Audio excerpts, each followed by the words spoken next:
Magandang araw po muli sa inyong lahat. Tanong lang po, sino po sa inyo dito ang nag-i-enjoy na merong kaaway? Meron po ba? Wala. Meron po ba sa inyo yung masaya siya, natutuwa siya dahil meron siyang hindi kasundo? Meron po ba? Wala din. At meron po ba sa inyo ang yumayaman dahil may kaaway siya? Meron po ba?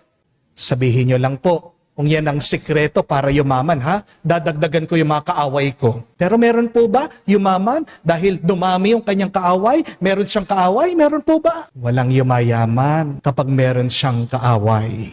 Eh yun naman pala. Kung hindi naman pala tayo nagiging masaya, payapa, kung hindi naman tayo yumayaman, umaangat sa buhay, dahil sa ating mga kaaway, bakit hindi pa natin sila patawarin? Bakit hindi natin mahalin ang ating mga kaaway? Mga kapatid, ito po ang tandaan nyo, ha? No amount of hatred will change your enemy.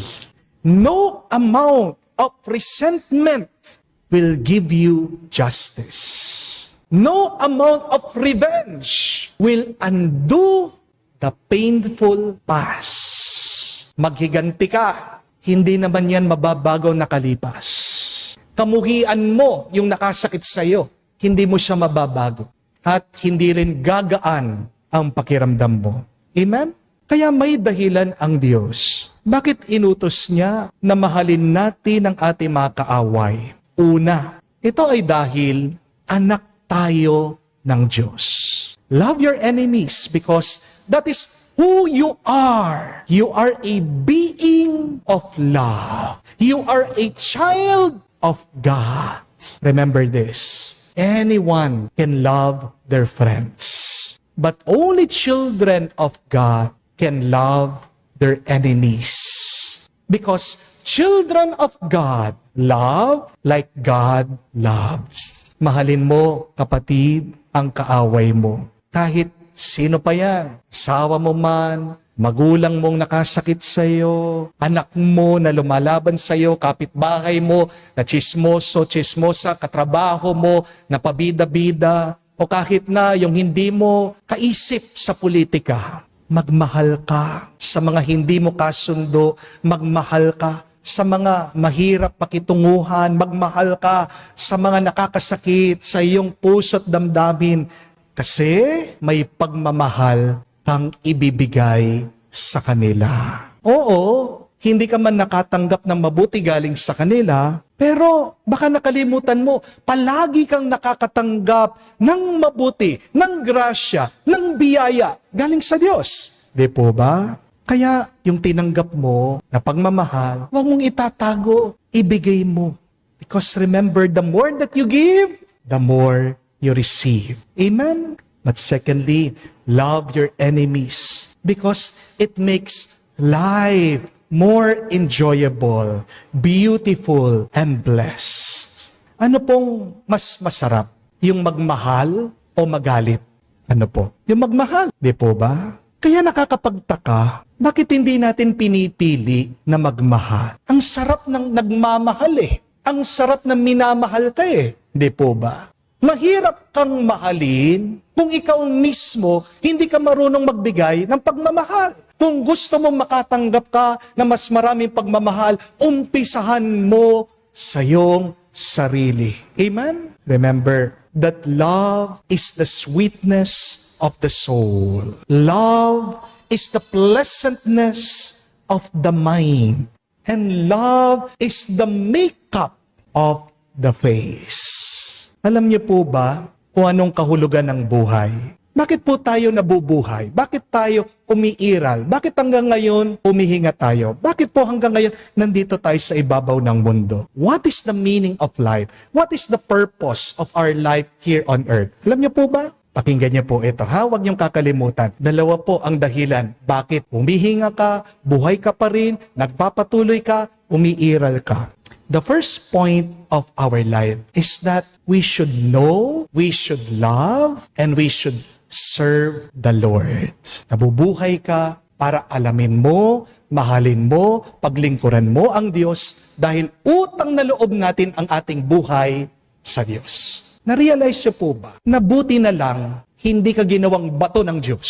Di po ba? Hindi niyo po ba na-realize na buti na lang hindi kayo ginawang puno, hindi kanya ginawang uod? Sa lahat ng pwedeng mabuhay, ginawa kanyang tao. Isipin mo yon, pasalamatan mo yon. At bilang pasasalamat, mahalin mo siya, paglingkuran mo siya, gawin mong kagustuhan ng Diyos. But here is the second point of life. That life should be the enjoyment of the passage of time. Total, umaandar din ang oras. Bakit hindi pa natin gawing masaya ang ating buhay habang dumadaan ang oras? And how do you enjoy the passage of time? Simply by creating meaningful relationships.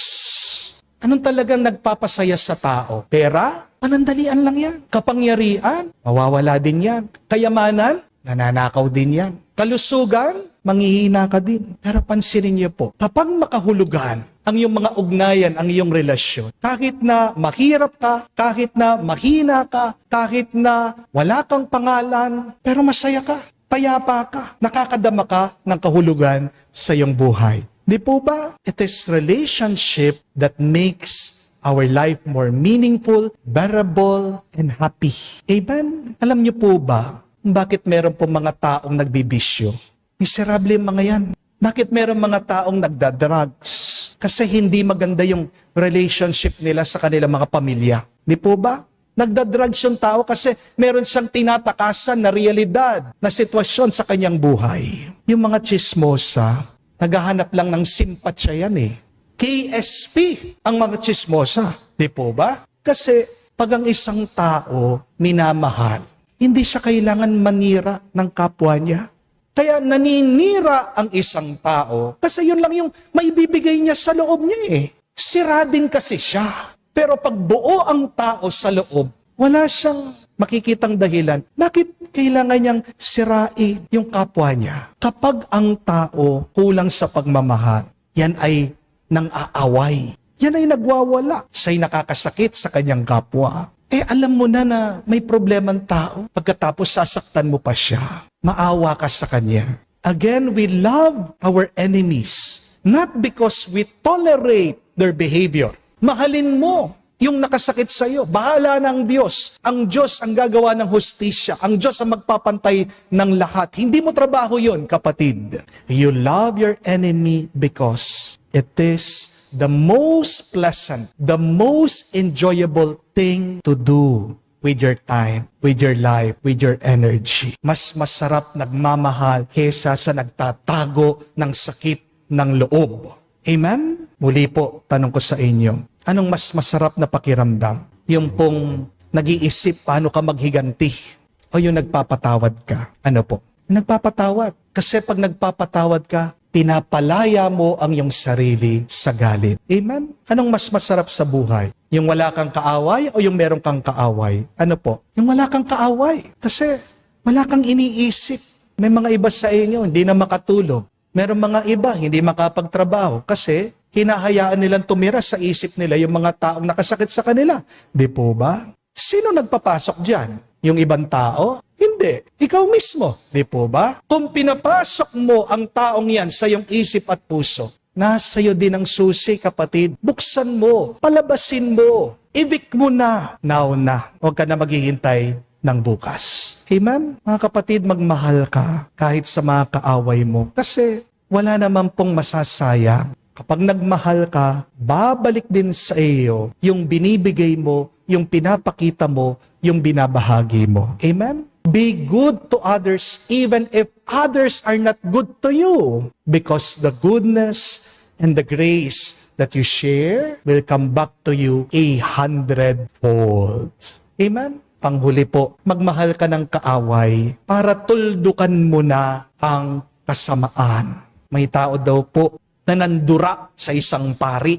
Pero itong pari, pinabayaan lang niya yung tao. Bakit nandura ito pong tao? Kasi naiinis daw siya doon sa pari. Pag daw nag-humilya tungkol sa politika, naiinis siya doon sa sinasabi ng pari. Di niya matiis. Dinuraan niya. Alam niya nangyari? Napansin ng mga tao, yung taong nandura, hindi po masyadong lumalabas doon sa bahay niya. Yun pala, nagkasakit siya. Sabi ng mga tao, ayan, karma, buti nga sa kanya. Pero nung nabalitaan daw po nung pari na nagkasakit yung tao na nandura sa kanya, alam niyo ginawa niya? Bumisita siya doon sa tao. Hindi lang niya pinagdasal yung tao, pinagdala pa niya ng pagkain at ng gamot. Napaiyak po yung tao. At nagtatanong siya sa pare, Father, ba't mo ako tinulungan? Masama-sama ng loob ko sa'yo. Sigurado masama din ang loob mo sa akin. Bakit mo ako tinulungan? Sumagot daw po ang pare. Sabi niya, ang galit mo ay ang iyong sakit. Pero dumating ako dito ngayon para gamutin ko ang iyong galit. Your anger is your sickness. But now, I have come to you to heal that sickness. Kapatid, kung hindi ka magmamahal, magpapatuloy ang sakit, ang galit, ang puot, at ang pananakit. You cannot solve evil with another evil. Amen? You cannot end the bad things, bad actions, with another bad action. But love breaks the cycle of evil, hatred, and violence. Kapag walang marunong magmahal, magpapatuloy ang karahasan. Kapag walang pagmamahal, magpapatuloy ang kasamaan, ang gantihan. Pansin niyo po yan. Subukan niyo man po sa social media. Nakita ka ng masamang comment, patulan mo. Hindi kayo titigil. Ang haba nung thread. Nakita po ako ng ganyan, isang comment lang. Pagkatapos, ilan yung reply? 179. 500 something. Sabi ko, anong ginagawa ng mga taong ito? May buhay ba sila? Hindi ko po alam kung binabayaran sila. Pero I doubt it. Ang dami pong nakiki-comment. Nalulungkot ako. Kasi isipin nyo, sayang ang oras. Mabilis lang ang buhay. Hindi mo alam kung bukas, buhay ka pa. Tapos saan mo ginamit yung iyong minuto, yung iyong segundo, yung iyong oras sa pakikipag-away sa taong hindi mo naman kakilala? Di po ba nakakalungkot yun? Kapatid, you cannot love when you have pride. Amen? You cannot love when you think so highly of yourself. Ang hadlang po ng ating pagmamahal sa iba, kapag madalas sinasabi natin, bakit niya ginawa sa akin yun? Anong tingin niya sa akin? Sino ba siya? Kapatid, huwag sana magmula lang sa ating isip ang pagmamahal. Pero magmahal ka, humugot ka ng lakas sa magmahal, galing sa iyong karanasan ng biyaya galing sa Diyos.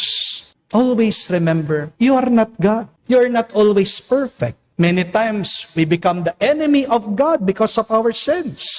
And yet, the good news is, time and time again, God forgives us and God loves us every day. Bakit hindi mo ipagkaloob yung pagmamahal na tinanggap mo sa Diyos? Doon din sa mga taong nakasakit sa iyo. Yung binibigay mo, hindi naman sa iyo eh. Yung ibibigay mong pagmamahal sa kanila, galing yan sa Diyos.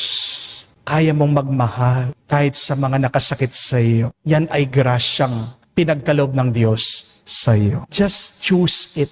So remember, love your enemies, not because they deserve love, but love your enemies because it is who you are. It is more enjoyable to love. And by loving, you create more peace and blessing in your life. Mahirap pong utos ito sa Panginoon, ang mahalin ng ating mga kaaway, lalong-lalo na kung sariwa pa sa ating isip yung mga masasakit na alaala. Di po ba? Pero walang imposible sa Diyos kung magpapatulong tayo sa Kanya. Kaya, sa banalamisang ito, habang pinagdarasal po natin, ang mga kapatid nating may sakit, pagdasal din natin, sabihin natin, O Panginoon, punuin mo pa kami ng iyong biyaya, ng iyong grasya, at gamutin mo ang sakit ng aming galit at puot.